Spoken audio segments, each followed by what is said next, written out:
Hi everyone, I am Rick Jors. What I will say, I'm well versed in law and legal matters as well before we begin this.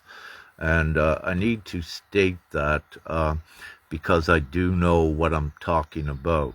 I don't have what you would call any a certification or what have you, and I wish to make that clear as well. However, what I do give as lawful advice is lawful and also beyond perhaps some of what you consider legal or lawful counsel. And in this great time, we need to apply the higher laws to actually break down the criminal system and the systematic abuse that is involved in the system unlawfully taking the children from parents. Um, so with this, and what I will say as well, as we know, there is a huge difference when children are taken from parents and kept by child care services. And these children are still alive, and if there is contact, the mother constantly feels, and the father feels the stress, if you will, from the children being held in captivity and away from their immediate care and guardianship. And with this, as time goes on, if a child is taken from the parent, as we know, this is a psychological torture, if you will, because it is constant stress. Now, had unfortunately, if a child dies, if you will, there is closure on that. The parents are able to mend and accept a death of a child, if you will, over short time, usually. But having said, when a child's kept in captivity, the stress is continuous upon the parents and also the child until they are released. So it is because of this as well, we look at the psychological stress and torture, what is involved in this inhumane and actually evil act of the system taking children from people. So it was important, to begin with that. The next thing I wish to say is that, I know in, let's say, the U.S., perhaps, they use the unfit parent or unfit mother scenario very quickly. That is not a substantial claim for them to use because the parents are not at fault. It is the capitalistic system itself that has created poverty and extreme poverty. So it is not to blame on the mom or father, and it has no merit. It contains no merit for any child services to use this because of the living conditions. That is not the fault of the parents. It is the actual stem cause and fault of the capitalistic system worldwide.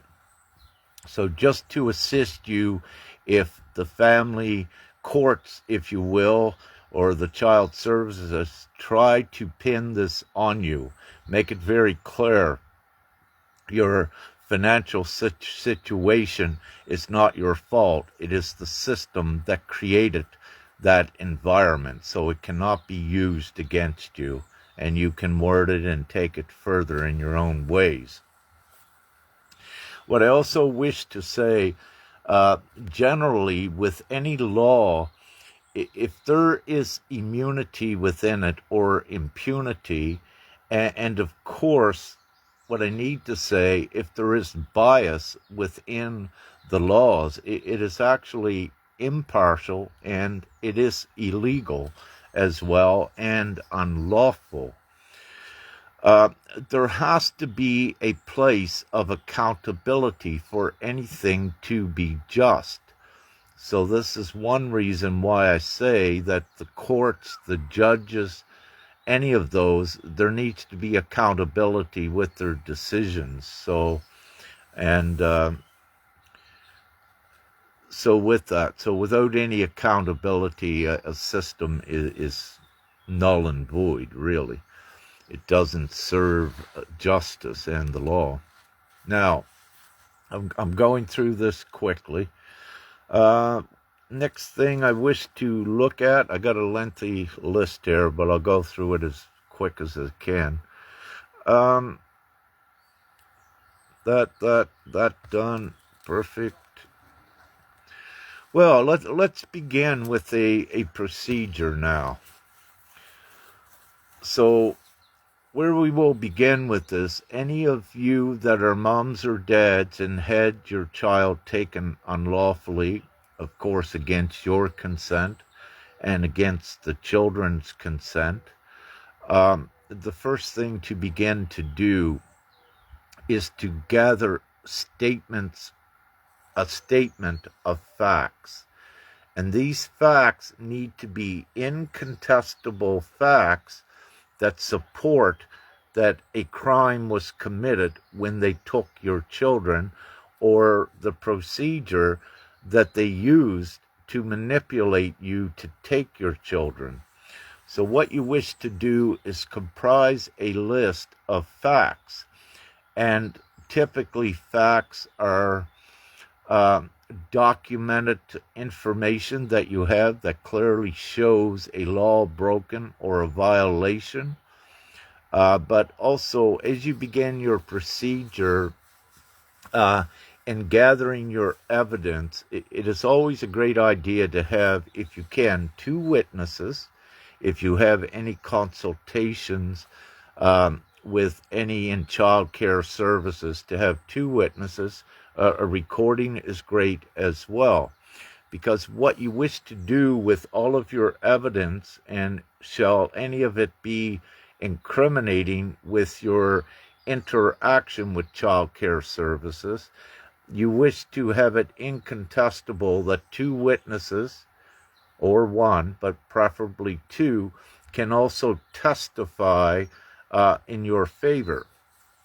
Now, also, it's important to it's what we call affidavits, a testimony from individuals as witnesses as well. So in your procedure, it's good to gather affidavits or testimony from witnesses that can support your character, and also that can testify and prove evidence of your claims that are on your statements of facts.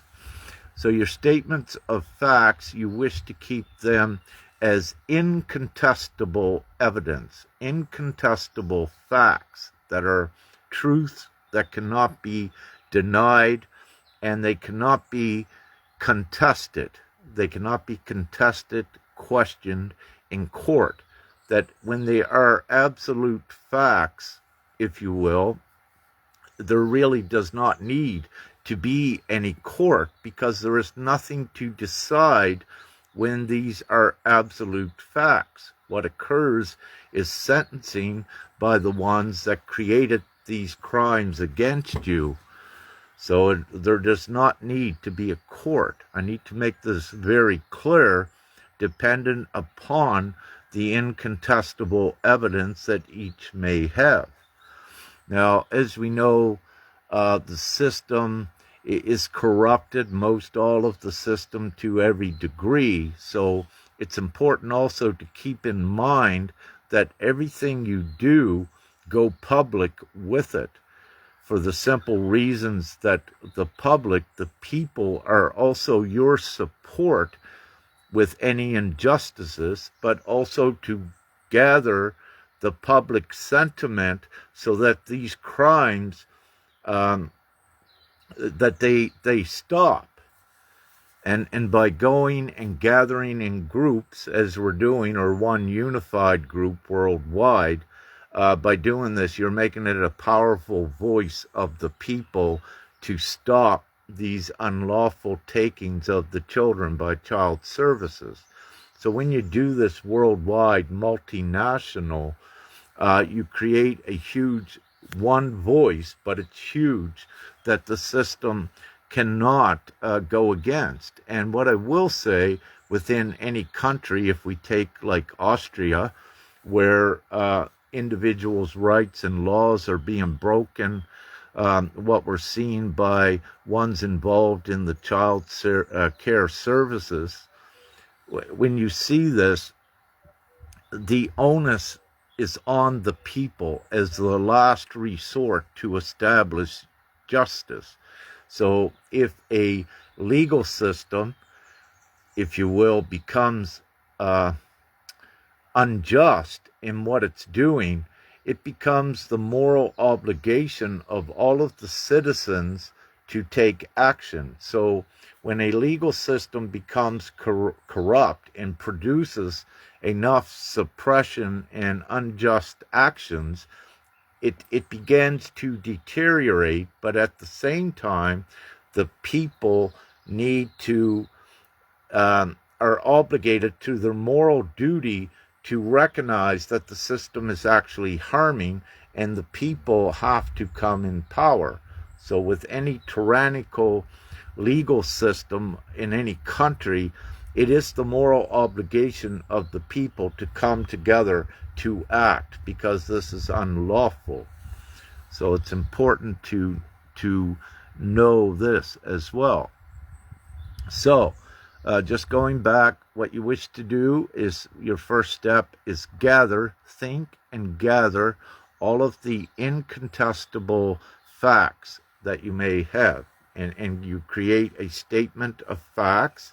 What you also can do with your laws that might have been broken, or constitutional rights, or human rights, or all of them, you wish to reference sections, subsections of laws or acts in your country, as well as articles in your constitution that may have been violated, and also the human rights that has been generally accepted worldwide that are violated.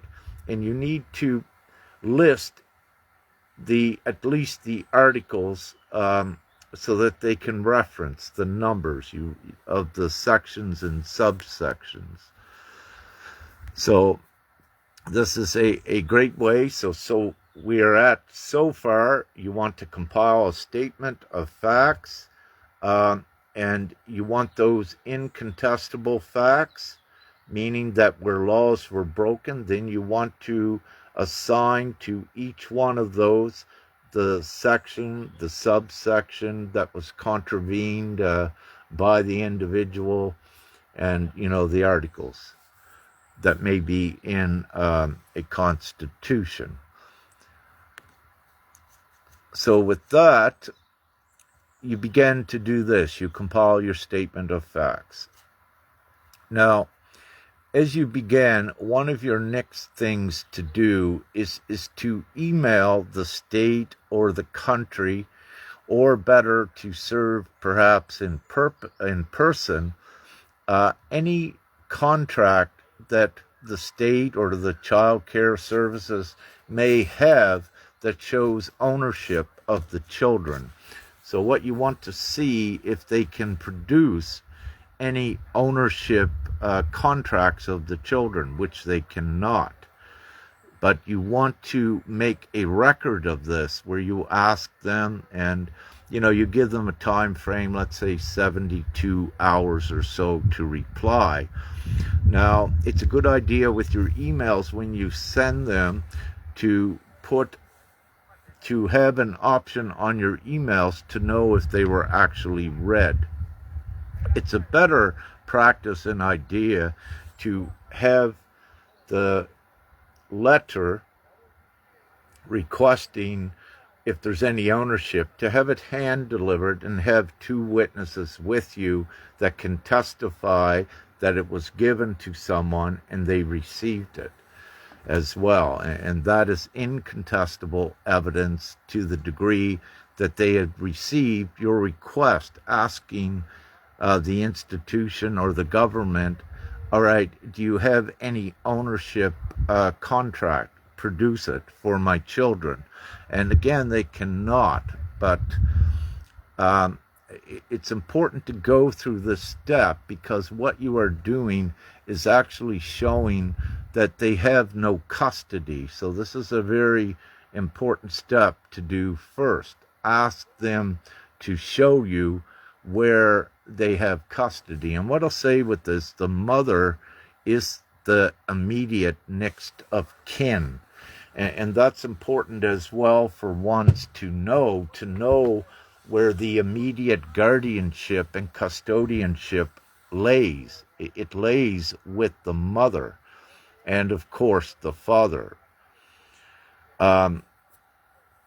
So also in any of your interactions, if you're in a custody battle, if you will, and I'll go lightly with this, it's important to know that a father, really the most, let's say 99% way to actually prove that a father is through a DNA case, a DNA test. And the reason I'm bringing this up is because you have in courts that, let's say, are accepting that a mother says, yeah, he's the father.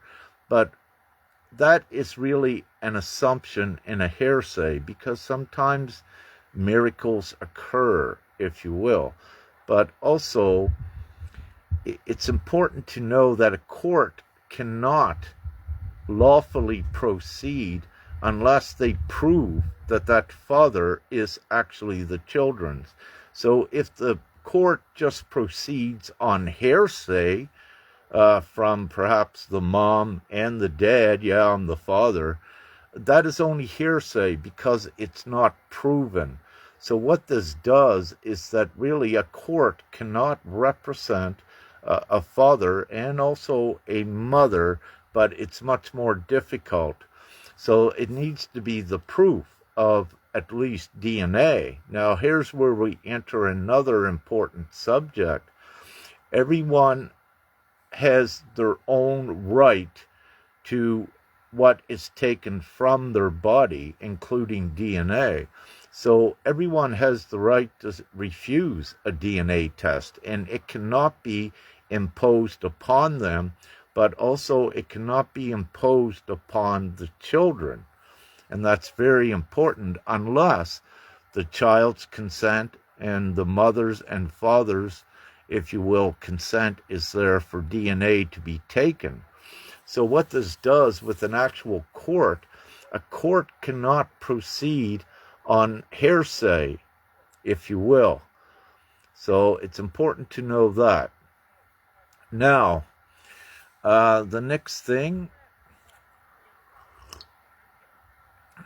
is, as we were mentioning, what you need to do when there's, on your statement of facts, when you have actual laws and rights that were broken, you need to get this to all levels of government, all involved with it.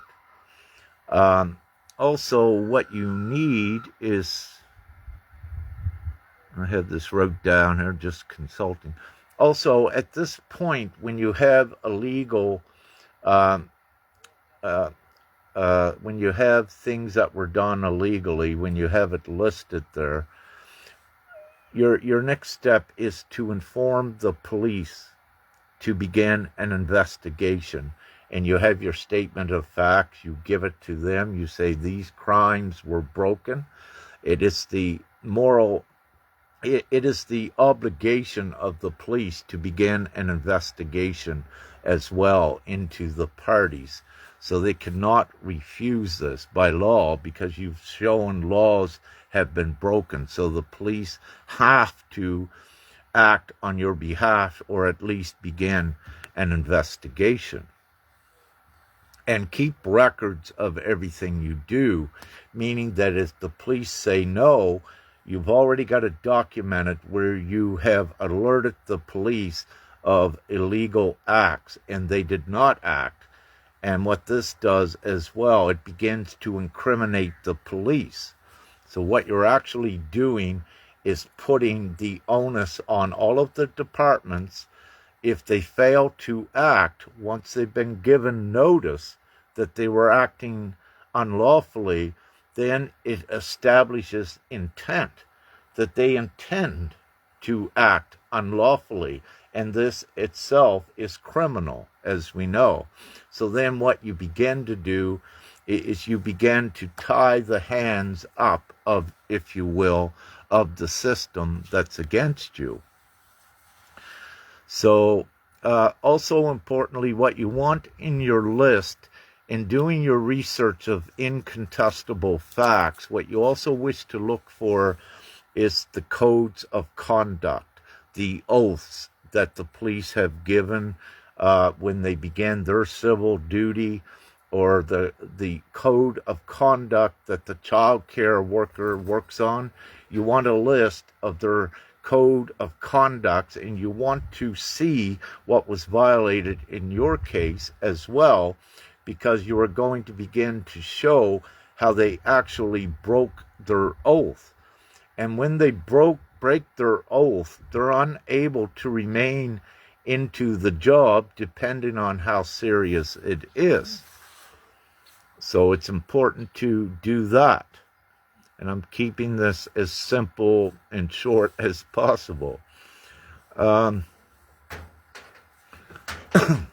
So also, as you're doing all this, it's a great idea, even from the beginning, to publicly announce and advertise what you're doing with your procedures. And what this does, it creates a greater safety for you as well. And, you know, with these hideous crimes that are committed, let's say by child services at taking the children, there are connections to child trafficking, also to ones to cover up these unlawful acts at taking the children.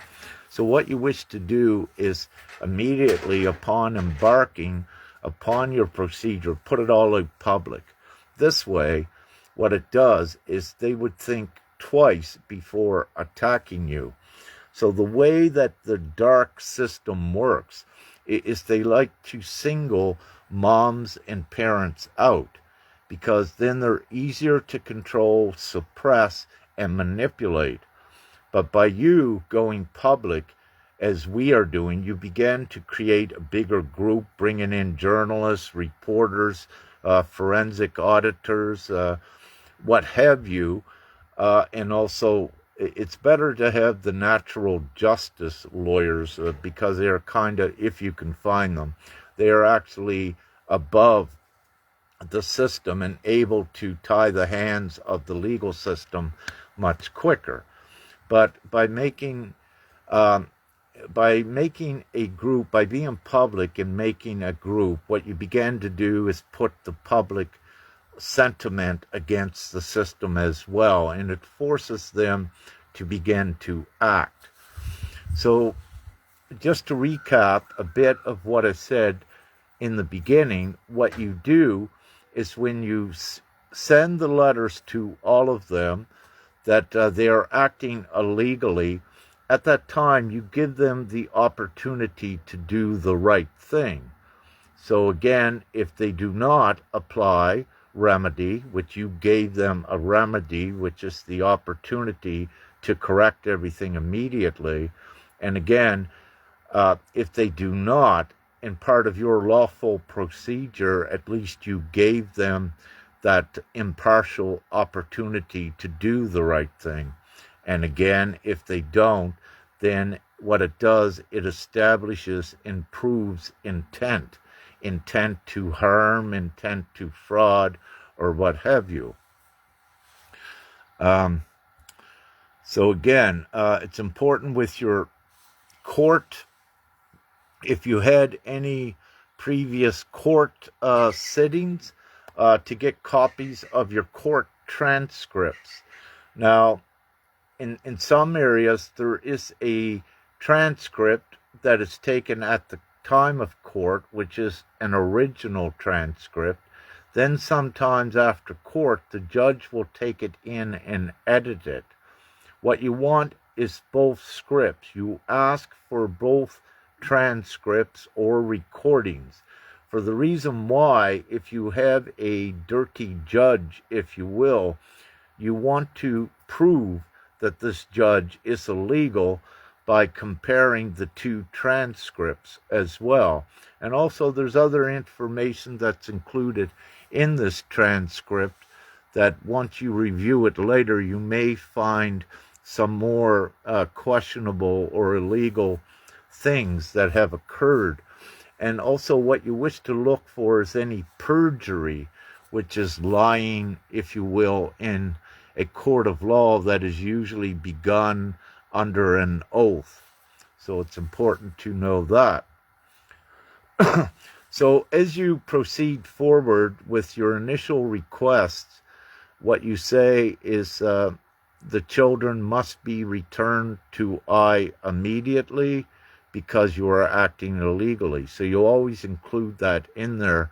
And for every time that they do not return the children, this becomes very important because you have documented again the detail of how they broke the laws, and it shows that there's something much more deeper going on. So you begin to expose that.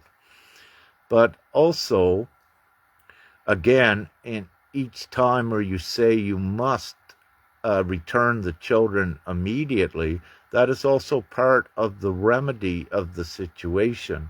And again, if they don't respond to that, again, it incriminates them further. Now, if you get to this point where you've done all of this and they still have not given the children back, your next step to do is to ask for the insurance details from all of those, their professional insurance, but also their personal insurance. So you begin to ask for their insurance details, and they have to provide them to you. So if you ask for them, you document this, and if they do not give them to you, this is a valuable document to have later where you requested their insurance company name and their policy number, because in a lawful procedure, when one begins to do that, this is in preparation of laying a claim against another. And for example, when you get in a car accident, if you will, one of the first things you have to show your insurance that you have coverage. So I need to make it clear that no government nor any civil servant can operate without a liability insurance. And they need the insurance, because if they don't, there is no accountability for any great harm that is done. So if they don't provide you with this insurance information, your next act is to inform, to find out their insurance company, and to inform their insurance company that they did not inform their insurance company and that they are acting illegally. Then what this does with the insurance company, it becomes a responsibility of the insurance company to also begin to investigate, but also, if it's severe enough, when you give the their insurance company the state of facts that's incontestable, that shows what they have done illegally, their insurance, that child care workers' insurance, may be canceled immediately. And they cannot work when they do not have insurance. So it's very important to know this. And as we go along with some future lives, if you will, we can give some more details in this. However, so at this point, this is to give you another important approach and tip to take, because you need to realize that you are the power. The onus and the power is actually with the people. And in actuality, any government or child care services, they are actually your employees, if you will. You are the one that voted in the governments to represent you and all of the departments. So what this means is actually you have the power, not the governments or these departments. It's part of the illusion and trick to take that away. Yes, when you have a government or department that's acting lawfully, that's great. They are doing their job. But when they begin to act illegally, it becomes your responsibility to take action because they're actually your employees, to keep it simple. So again, you need the insurance numbers as well to begin another part of your process if the children are still not returned. But even if the children are returned as a result of going through this process, a very important crime has been committed. And there has to be accountability. So you may have the children back in your possession, but the crime has been committed, and there has to be justice, meaning all that were involved into it have to, some form of justice has to be served, whether they all lose their jobs or if it's jail sentences, whatever it may be. It's also important, let's say if you go to a child care center where your children have been abducted and being held, it's also important to inform all of the staff there that they are participating in a crime. You need to inform them because you also can say there is unlawful children here that you are participating in holding.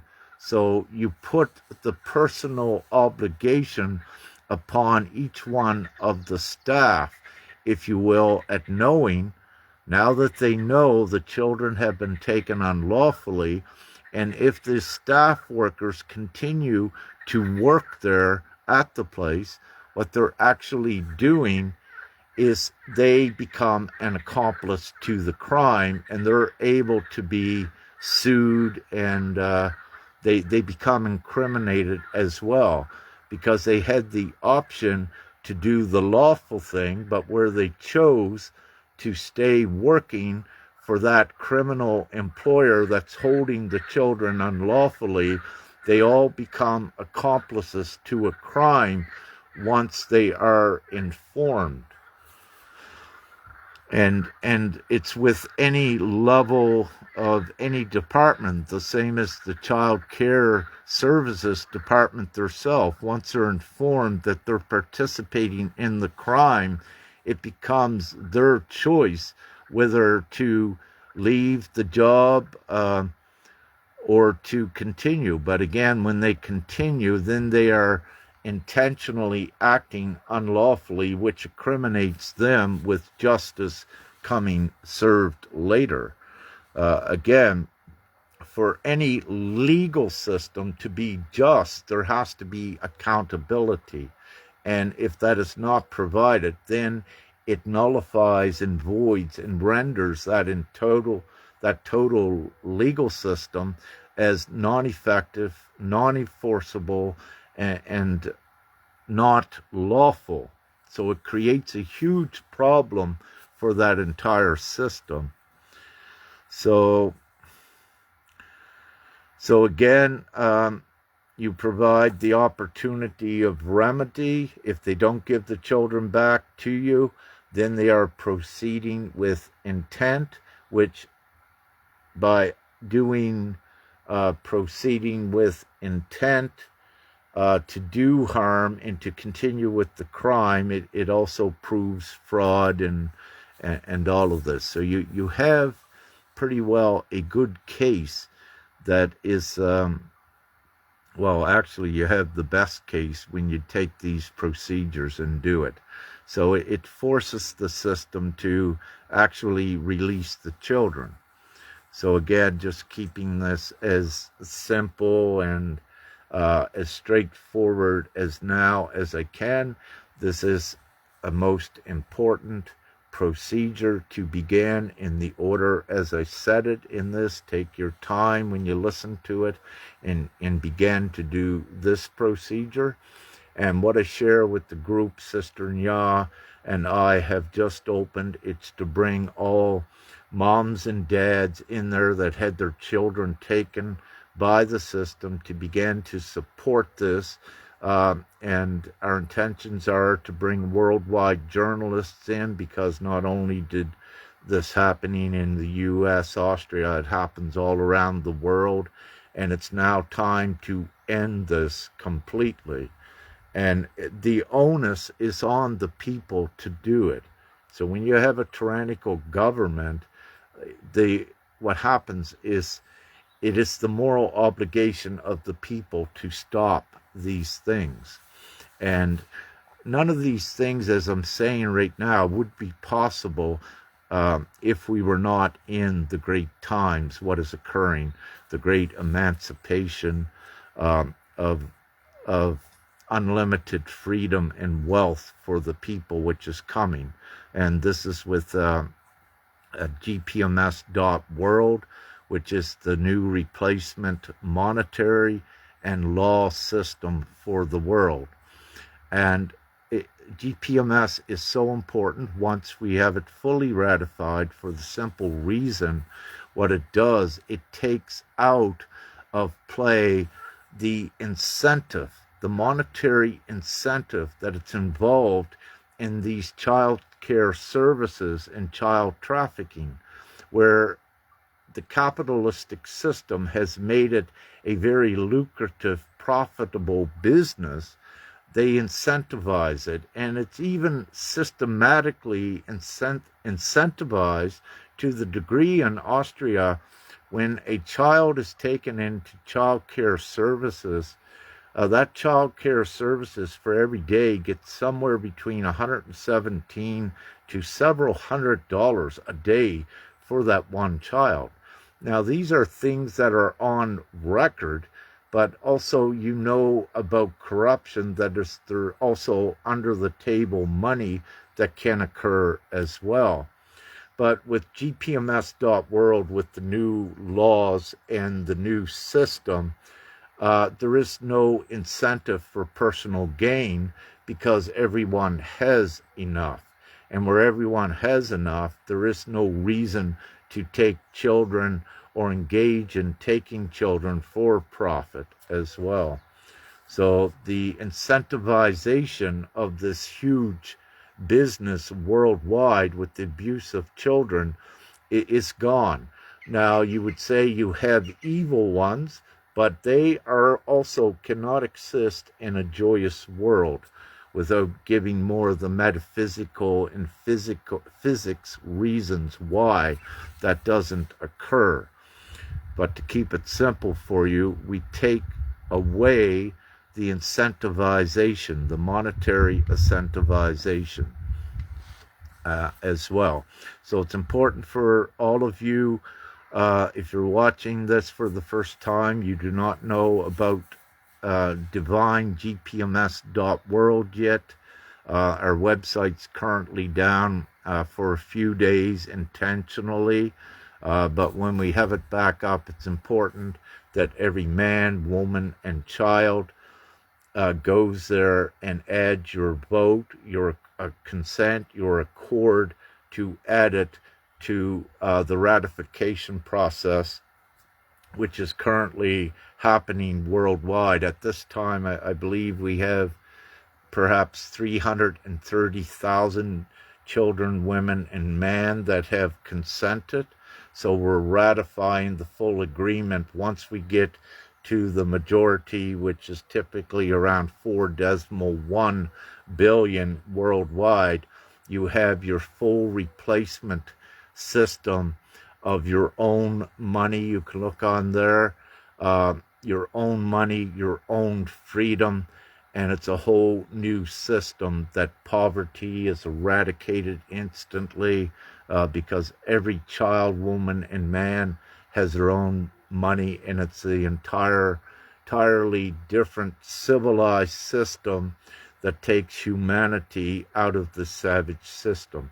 So it's being done lawfully. We're lawfully ratifying the new world. So it's important for all to know what this is and how it actually frees all of your children forever and frees yourself. So we're getting very close to that.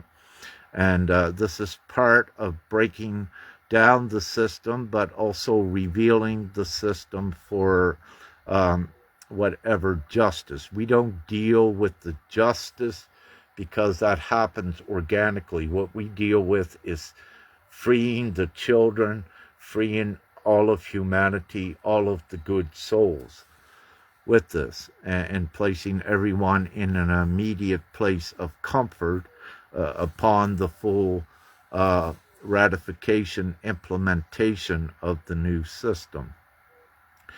So we're here now. The new system is not here yet. It could be done in a month under very reasonable circumstances, but we've been working on it 4 years, gathering consent, and but at any moment it can go viral, and that is divinely timed as well, because this replacement system is what's been promised in prophecy, scripture, what have you. So once the world recognizes that this is it, it's what was promised and prophesied, then boom, it's all done.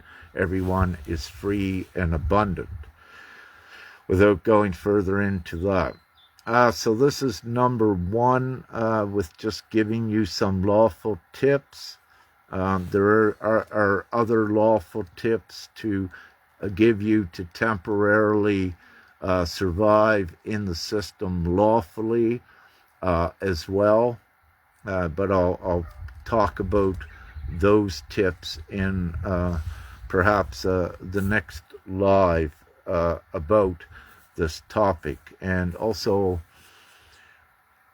yeah, it's best to do it that way. And so what I'll do is, before we go, we'll say a prayer, and we will say, Our Mother and Father, Prime Creator, please empower all of the moms and dads and the children that have been suffering at the clutches of this evil worldwide. May they all be empowered. May the families be united in happiness and joy. And so it is. So with that, peace, big love, kisses. We got this. The children all will be home soon. We've got things going in action worldwide, and with international interest, and also what I will say, multinational, perhaps class action lawsuits as well against the establishments is quite possible as you begin to destruct this down. And there's more information I'm not giving you, meaning that I've only given you the beginnings of the proceedings. And but what I can give you, and what I will be later on, is showing you how effective it is. So I'm just introducing and leading you up, all of you that wishes to begin to do this procedure, join together, unite. The more that are doing this, the more powerful it is, and the quicker that things happen. And you'll be very excited when I give you the rest of the story, what this actually does and why it works. But we got to take this one step at a time. So, peace, big love to you and all the children. Love, light, and gratitude, and have an amazing day wherever you may be on earth.